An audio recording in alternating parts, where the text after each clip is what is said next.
makan angin, meliko. Dilihat ada cahaya bersinar kayak spotlight pasar malam itu. Loh, kok ada gini di sini? Bergetar hati beliau melihat ada spotlight datang dari langgar itu. Besok juga gitu, beliau ngintip. Dilihat ada satu anak yang tidur tapi mengeluarkan cahaya. Hari ketiga dilihat masih begitu. Pak Kiai sudah punya konsep. Beliau bawa air segelas dan obat nyamuk bakar. Melawan silau sinar itu di mata beliau. Diparani anak yang mengeluarkan cahaya itu sarungnya pinggirnya ditunjuk obat nyamuk, dibolongi. Terus disiram air. Beliau keluar. Kalau sudah waktu fajar nggak ada lagi sinar itu. Beliau masuk, sholat. Anak-anak bangun semua. Sopo ngempol. Anak-anak meraba-raba sini. Ada yang ngacung satu, Said. Oh Said. Ya wes ganti sarung kowe. Padahal enggak najis itu akalnya Pak Kiai Ubed aja untuk menandai siapa yang keluar sinar ini. Pagi dipanggil, ono apa kowe Ed? Mboten nonton apa-apa. Ono apa? Mboten. Didedus enggak ngaku. Sampai siang tetap enggak ngaku. Setiap malam ada cahaya. Sampai 40 hari tidak bisa diinterogasi Said kecil ini. Kowe sik ngakoni aku yaimu po? Ya nggih Mbah. Ngaku ra. Dereng poyan. Ya poyan kowe. Nggih. Malam itu diintip oleh Kiai Ubed, ternyata Said tidak tidur, duduk kayak Anda begini, bersila. Di depannya ada 3 orang, Rasulullah, Nabi Khidir, Syekh Abdul Qadir Jailani. Itu Pak Kiai Ubed ngeblak. Tapi yang dasar Kiai Said diinden jadi menantunya. Dan memang betul jadi menantu. Said bin Armia menantunya Kiai Ubed itu bapaknya Gus Ahmad di Pegiran. Tapi bapaknya ternyata diajar oleh Rasulullah sendiri. Ini NU yang mengkristal itu. Seperti yang dilihat 15 abad yang lalu. Satu ketika Kiai Hasyim Asy'ari singgah ke Pegiran gitu. Kok Kiai Hasyim Asy'ari tahu? Nah ini kesamaan gelombang dari orang-orang yang tingkatnya saleh dan dalam kewalian. Udah bertamu, dihormat, diberi suguhan, diajak makan, sholat berjamaah. Terus pada saatnya keparang kula badhe wangsul. Nggih matur nuwun rawuhipun Mbah Yai, kata Kiai Ubed kepada Kiai Hasyim Asy'ari. Kula sing matur nuwun, keparang badhe nyuwun pirsa napa? Nek wonten tiyang sedo ahli waris X, Y dan Z. Dereng dibagi si E meninggal. Kan masalah munasakh. Nggih. Nek menurut Muhammad An-Nawawi fatwae ngeten. Nek menurut Ibnu Hajar Al-Asqalani ngeten. Nyun sewu. Panjenengan kata Kiai Hasyim Asy'ari, mrayogeke fatwa ingkang pundi? Imam Nawawi napa Ibnu Hajar Al-Asqalani? Oh nggih. Nyun sewu, napa panjenengan sampun niat saking Jombang? Dereng nembe mawon timbul idenya. Tak aturi kundur Jombang riyen, diniati saking Jombang, mangke diaturke ten kula, tak jawab pasti maslahat. Itu Kiai Hasyim Asy'ari wali besar diginiin sama Kiai Ubed. Tapi tawadhu'nya minta ampun. Ini contoh akhlak dari Kiai Hasyim Asy'ari, kakeknya Gus Dur ini. Orang yang begitu rupa tinggi kalibernya, tetapi tidak pernah menempatkan dirinya tinggi. Beliau selalu merasa slow down, merasa ikhtiram dan tawadhu kepada Kiai Ubed itu. Contoh ini saudara-saudariku yang kucintai, anak-anakku, harus menjadi animo kita. NU memang bersejarah, Kiai Hasyim Asy'ari luar biasa. Van der Plas, Yahudi penasihat ahli tentang Islam, Islami sezaken yang terakhir. Yahudi itu, hafal Quran juga. Dia melakukan pendekatan. Kalau ada orang-orang Indonesia yang sekolah di Elephant School, kamu hebat. Kamu ngerti bahasa Belanda, kamu ngerti psikologi, ngerti etnologi, ngerti sosiologi, ngerti manajemen. Masa depan Islam di tangan kamu, top. Iki apa iki? Gombal mukio.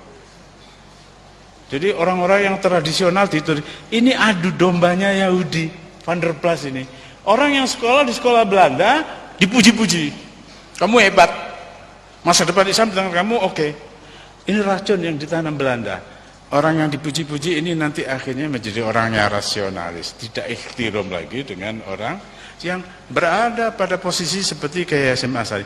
Kiai Hasyim Asy'ari memberi antitesis kepada pikiran dari Van der Plas ini. Beliau menulis Qanun Asasi. Qanun Asasi itu cuma kompilasi ayat Quran dan ahadisun nabawi, tapi ditulis oleh orang yang akhlaknya luar biasa tinggi. Itu pemimpin Nahdlatul Ulama. Itulah yang kemudian dalam perasaannya menjadi substansi yang dibawa oleh bapaknya Gus Dur, Kiai Wahid Hasyim. Kiai Wahid Hasyim itu ternyata masuk kantor sebagai Menteri Agama jam 8 mulai Alif Lam Mim, asar pulang sudah An-Nas. Setiap hari khatam sekali Al-Quran. Beliaulah yang menulis kalimat dengan berkat rahmat Allah yang Maha Kuasa. Sampai sudah saatnya perjuangan bangsa Indonesia untuk merebut kembali, memulihkan kembali kemerdekaannya, dan seterusnya dan seterusnya. Itu kalimat Kiai Wahid Hasyim. Bung Karno nggak tahu, Bung Hatta nggak tahu, apalagi Master Maramis. Profesor Karim Muzakir juga nggak tahu, Ki Bagus Hadikusumo juga nggak tahu, Master Sunarto apalagi. Jadi yang tahu ini sebetulnya Kiai Wahid Hasyim, dan itu berasal dari abahnya. Jadi sekarang komitmen nasional UUD 45 bisa dirubah dengan voting, suara maksimal atau lebih satu. Bab dan pasal UUD 45 menurut keputusan di MPR bisa dirubah. Tapi mukadimah nggak bisa diotak-atik. Jangankan mukadimah, satu kalimat diotak-atik ambruk Republik Indonesia ini. Jangankan satu kalimat, satu kata. Jangankan satu kata, satu huruf cuil ambruk Republik Indonesia. Ini luar biasa saktinya mukadimah UUD 45. Tidak ada konstitusi di seluruh dunia yang setara dengan ini. Declaration of Independence di Amerika, Woodrow Wilson dan George Washington dan juga Abraham Lincoln, nggak sampai segitu. Jadi ini pekerjaan wali besar yang dipandang oleh Rasulullah 15 abad yang lalu, yang dipandang oleh Syekh Abdul Qadir Jailani. Tetapi dengan Kiai Ubed masih begitu hormat. Aku rindu saudara-saudariku yang kucintai dengan akhlak Nahdlatul Ulama yang seperti ini. Jenderal Abdul Haris Nasution menulis buku memoir, judulnya Catatan dari Pandanaran. Beliau tulis, kami dalam kurung TNI Angkatan Darat, kami tidak bisa membayangkan lagi nasib negara proklamasi ini jika tidak sejak masa proklamasi sampai penyerahan kedaulatan RI di Den Haag, kerjaan kami keluar masuk pintu rumah kiai-kiai sepanjang utara pantai Jawa. Beliau yang mendoakan, beliau yang nasihati, beliau yang nolong, beliau yang kasih logistik.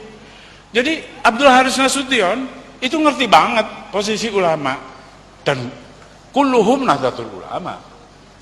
Sampai satu ketika perjalanan beliau-beliau itu dengan kiai-kiai, satu ketika datang ke rumah Kiai Subhi di Parakan Temanggung. Pak Kiai nyuwun pandonga, Pak Kiai, wonten napa Pak tentara, kata Kiai Subhi. Niki Belanda saking kali Banteng badhe ngebom Meguwo ten Yojo. Nyuwun pendonga panjenengan kersane mboten siyos. Oh nggih. Allahumma bihaqqi Sayyidina Muhammadin, kata Pak Kiai Subhi. Berarti beliau selalu merasa dipandang oleh Rasulullah. Maaf saya meloncat cerita. Ada orang datang kepada saya, orang yang biasa membantu saya nyetir mobil saya. Dia mengadu bla bla bla bla. Kowe goleko wong sing paling sepuh nang gone kangmumu. Ono ora? Wonten. Maturo dhek. Jadi kalau saya kasih nasihat barangkali kurang antep, saya suruh dia pergi ke orang tua. Begitu ketemu seorang di Wali Kukun, namanya kampungnya Gedung Gudel, namanya Mbak Maksum. Mbak Maksum itu didatangi, bener iku sing dikongkon karo bosmu. Ikuti aja. Saya penasaran kok belum tahu bisa ngomong gitu. Saya paranin. Ternyata seorang usia 92, sekarang 96. Orang usia 92 masih nyangkul, makanya dari keringitnya sendiri. Itu tipikal orang NU. Jadi beliau itu pikir kepalanya gini sudah rusak, lehernya barangkali rusak. Tapi ketika saya duduk di sebelah kanan beliau, Mbak parang matangane, nggih, loh, kepalanya normal.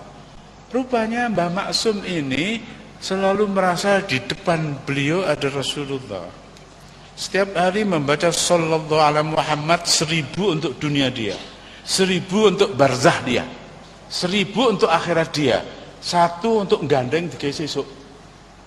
Jadi setiap hari dia baca 3001 sallallahu alaihi Muhammad, sallallahu alaihi Muhammad, sallallahu alaihi Muhammad. Saya sejak mendengar itu tak tiru, tapi memang rasanya lain. Makanya tadi Anda saya ajak yang simpel dan gampang. Rasulullah nadiri, sing temen teko ati. Rasulullah syahidi, Rasulullah ma'i. NU harus sering memberi inner suggestion, mensugesti diri sendiri seperti itu.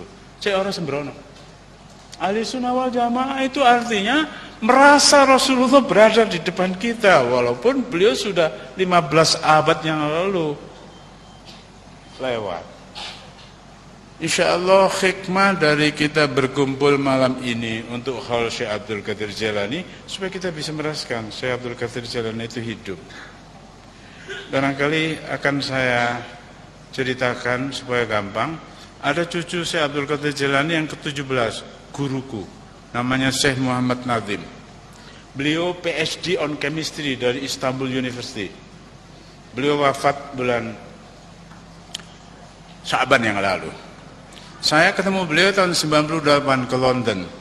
Karena dari anak-anak UI yang main komputer, akhirnya saya mendapat tahu, loh ini ada seorang Arab yang istimewa, berada di Turki, tapi menantunya berada di Amerika, Syekh Hisham yang sering datang ke sini, menundukkan orang Amerika dengan modal dengkul aja dan hati yang kuat. Saya datang. Waktu itu Ramadan, menjelang Tarweh. Kami sudah berkumpul di satu masjid namanya Sacklewell Road di London, di East of London. Kami kumpul semua, lalu ada mobil yang kira-kira di luar itu merapat. Orang semua tahu kalau itu mobil Syekh Nadim. Saya bilang dengan teman Inggris saya, Giles Davidson, let's come approaching Maulana. Ayo nyedek Maulana. No. Ini Giles Davidson ini baru 3 tahun syahadat. Tapi adabnya, hatinya merasa berhadapan terus itu. No. No need to attract Maulana. He knew all about us. Keep stay with me. Saya sebenarnya tertampar, malu juga, tapi okay then, thank you, saya bilang gitu. Begitu Syekh Nadim digiring ke mihrab masjid, kira-kira di kamera ini, beliau nengok ke sebelah kiri ke arah saya. Apa kabar Profesor? Ngomong bahasa Indonesia. Loh, kok bahasa Indonesia? Kok tahu kalau aku dosen? Beliau tanya, apa kabar Profesor? Saya bilang, fine, thank you Maulana. You are right Malik. Giles Davidson ini namanya Abdul Malik. Kamu benar Malik. Kamu benar Giles Davidson. Jadi pembicaraan kami berdua tadi di sana, berapa itu kira-kira? 60-70 meter itu. Kedengaran. Bagaimana Rasulullah? Bagaimana Syekh Abdul Qadir Jailani? Datuk dari guru-guru. Lebih dari itu. Jadi menghaukan Syekh Abdul Qadir Jailani berarti meletakkan beliau punya karomah berada di depan kita. Membaca Simtuturor berarti menarik Rasulullah di depan kita. Wa taj'aluna fi hadrati hadzal habib minal hadirin. Inilah yang ingin saya katakan kepada Anda semua, bukan mauidhah kepada Anda, tapi terutama kepada diri saya sendiri. Jadi istilah NU ini yang pemimpinnya kayak Kiai Hasyim Asy'ari menelurkan santen yang dibawa oleh Kiai Wahid Hasyim berupa preambul UUD 45 yang kesaktiannya nggak bisa dirubah. Seluruh dunia kecolongan, tidak ada konstitusi kayak UUD 45 dengan berkat rahmat Allah. Bukan negara Islam, bukan negara agamis. Tetapi ternyata di situ ini telurnya Kiai Hasyim Asy'ari, santennya beliau. Dengan berkat rahmat Allah yang Maha Kuasa. Jangankan Maramis, Manado yang Kristen itu, mana ngerti dia? Bung Karno pun tidak, Bung Hatta pun tidak, Master Sunaryo juga tidak, Ki Bagus Hadikusumo juga tidak, Profesor Karim Muzakir juga tidak, Suyono Cokro Abikusumo entah siapa namanya, nggak ada yang ngerti. Itu Wahid Hasyim. Karena memang beliau menghadap Allah terus. Masuk ono menteri kita esok maca Quran asar wis tamat. Mana ada? yang seperti. Tapi itulah NU yang sebenarnya. Mudah-mudahan rahmat Allah, berkah Rasulullah, berkah Syekh Abdul Qadir Jailani, berkah Kiai Hasyim Asy'ari, berkah Sunan Kalijogo, berkah dari Raden Fata, berkah dari Pangeran Tenggrono, dan semua aulia yang ada di sini limpah kepada Anda semua. Anda tidak akan dibiarkan oleh Allah dengan bersungguh datang melampaui hujan untuk menghalalkan Syekh Abdul Qadir Jailani, kecuali diberi anugerah oleh Allah. Barang siapa mendekat pada aku sejengkal, tak song-song sehasta. Kalau datang kepada aku dengan gontai, aku yang datang kepada dia dengan sigap. Saya mohon maaf, saya cuma bisa cerita-cerita aja supaya Anda berpikir sendiri. Jangankan Allah, jangankan Rasulullah, jangankan seperti Mbah Maksum di Kedung Gudel, Wali Kukun Ngawi. Jangankan sampai ke Rasulullah, orang yang kayak begitu aja demikian martabatnya. Jadi ketika saya Subuhi didatangi oleh Pak Nas dan Pak Yani, lah niko pun kepireng suarane, ada bomber dari Belanda, wung wung wung wung, monggo medal. Kata Kiai Subuhi, Allahumma bihaqi Muhammadin, stop. Ini kan kayak orang nggak normal ini. Demi Nabi Muhammad, stop. Itu pesawat bomber Belanda kayak nabrak Grand Canyon, hancur lebur di situ.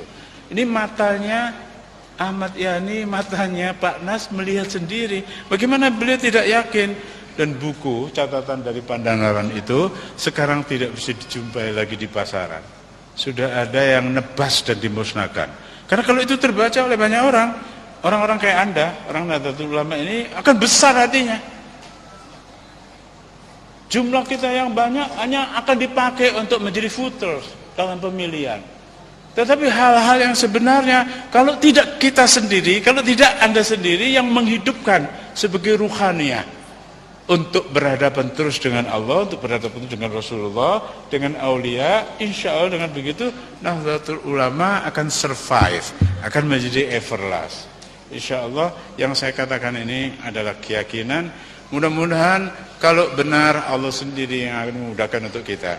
Kalau salah, mudah-mudahan saya diampuni oleh Allah beserta Anda semua. Allahumma ja'al majlisina hadza awwaluha sholaha. Ya Allah, jadikan majlis di Serambi Masjid Demak ini adalah tata kami untuk merasa makin pantas mendapat ridhomu, ridho Rasulullah. Awwaluha sholaha wa awsatuha najaha wa akhiruha falaha. Awwaluha rahmah wa awsatuha ni'mah wa akhiruha maghfiratan wa takrimatan wa barakatan wa rahmah. Allahumma nawwir qulubana binuril iman, Allahumma nawwir qulubana binuril Islam, Allahumma nawwir qulubana binuril ihsan, Allahumma nawwir qulubana binuril Quran, Allahumma nawwir qulubana binuri auliyaikal kiram, Allahumma nawwir qulubana binuri ashuril khurum, binuri sahri rabi'il awal wa rabi'il tsani. Allahumma nawwir qulubana binuri sayyidina Muhammadin sallallahu alaihi wasallam. Allahumma ja'al akhir kalimatina qaula la ilaha illallah Muhammadur Rasulullah. Khususnya di 7 tarikan napas yang terakhir kami nanti di depanmu ya Allah, di sebelah Rasulullah, di sebelah Imam Mahdi, dan di sebelah aulia yang menjadi pembimbing dan mursyid kami. Jangan lepaskan kami yang suka lalai ini ya Allah. Padukan temali hati kami dengan Rasulullah, dengan aulia. Mudah-mudahan kami tidak akan terpleset di kehidupan ini, melainkan segera dapat ampunanmu. Ya Rasulullah, mohonkan kami ampun kehadirat Allah. Seperti kata Quran, walau annahum idzalamu ja'uka fastaghfaru lahumur rasul la wajadullah tawwabar rahima. Astaghfirullahaladzim, astaghfirullahaladzim, astaghfirullahaladzim. Min kulli ma yukhalifu dinal Islam, min kulli ma yukhalifu syariah, min kulli ma yukhalifu tariqah, min kulli ma yukhalifu haqiqah, min kulli ma yukhalifu al-azimah, min kulli ma yukhalifu al-ma'rifat ya arhamar rahimin. Insyaallah kita pulang dari Serambi Masjid ini, dosa kita menjadi bersih karena Rasulullah mencintai kita. Syekh Abdul Qadir Jalani bombong ten sampean sedaya. Tungone mbuh apa bentuke keberkahanipun. Kiai Hasyim Asy'ari insyaallah mendoakan kita agar kita mukhlis, mutawaddi, selalu menghargai orang. Jangan suka cari kesalahan temennya. Jangan suka bergunjing. Ayuhibbu ahadukum ayyakula lamahi maitan fakarihtumu. Mudah-mudahan kita bubar dari majelis ini sesuai dengan cita rasa dan tujuan KNU-an. Kita akan dibukakan altar perjalanan kita kepada Rasulullah ke hari kiamat, ke mahsyar, mendapat syafaat dan mendapat ridha Allah. Terima kasih atas perhatian Anda semua untuk hal-hal yang saya katakan dari hati saya ke hati Anda. Mudah-mudahan saling mencinta di antara kita, dirahmati dan diberkahi Allah. Mohon maaf kalau ada hal yang tidak pas dari yang saya kemukakan. Aku qouli hadza wa astaghfirullahaladzim li wa lakum wa lisairil muslimin wal muslimat. Fastaghfiru fa ya khair, astaghfir fa ya taibin. Walhamdulillahirabbil alamin. Assalamualaikum warahmatullahi wabarakatuh.